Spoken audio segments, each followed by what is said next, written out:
Everybody want to go to Washington, D.C. for the monuments. Before you go to Washington, D.C., some things you probably want to know. 5 things to know before going to D.C. 5. Number 1, everybody in a suit is not a politician.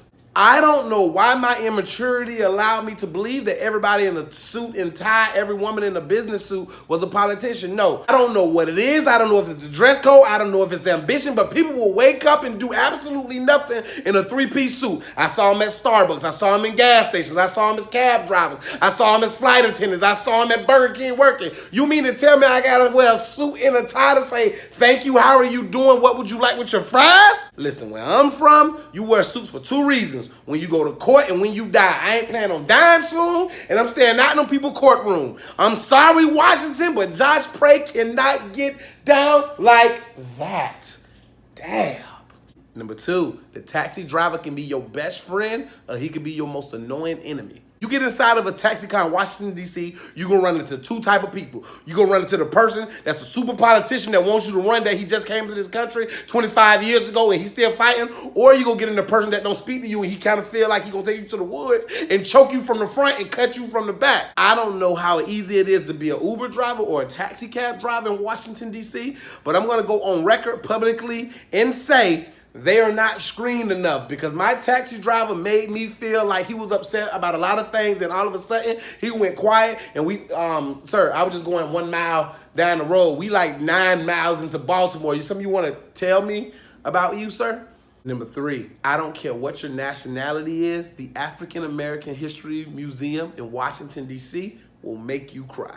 I arrogantly walked into the Afro-American History Museum like I knew everything. By the time I went past my first exhibit, it was a till hill. It was just so many tills in here. I didn't know none of this stuff, man. And me being as boxed in as I am, I didn't expect to see a lot of white folks in there. And every single corner, there's some white people over here reading this and telling me this and understanding about this. And then we all got along. We was all conjugating at the bottom of the Afro-American History Museum. And it was like we was holding hands and we was getting, oh my gosh, America is so great when we just get on one accord. The African American History Museum is a must-see for anybody that lives in the continental United States, the 52 states. If you live here, go see that. Trust me. Number 4, you can go from Georgetown to the hood real fast. When I go places, I try to mind my business. I don't try to walk in blindly to nowhere. I was on a tour and the tour guide went this way and I said, you know what? She kind of boring. I'm going to go that way. I shouldn't have went that way. I should have stayed going her way, because when I went that way, I was in an area where I was just waiting for somebody to say, Ricky! Y'all probably didn't even get that reference. That could go over your head. And if it didn't go over your head, put it in the comments how that didn't go over your head. I just make that make sense.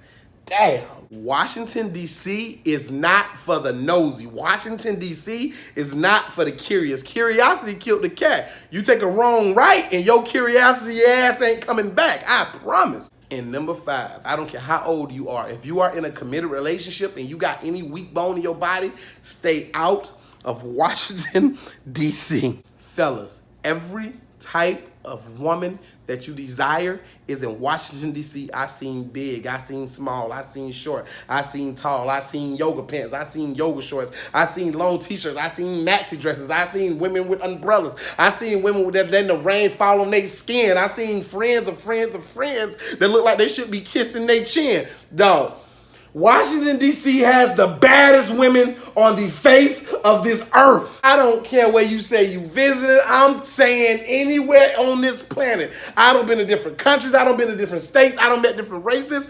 Washington, D.C. has the melting pot of baddest female humans on this planet, man. Nah, seriously though, if I wasn't so addicted to this state of Florida, the Sunshine State, dog, I would definitely move to D.C. Not saying I can afford to live where I was staying at. All I'm saying is I would move there if I never had to drive and I can avoid all taxi rides. And I know not to go past 4 or 5 miles past the White House, because I know that's a trap next to it. Only one for me. I need you so. I can't let go. I'm gonna be all that I can be. I want you still. I always will. 'Cause you're the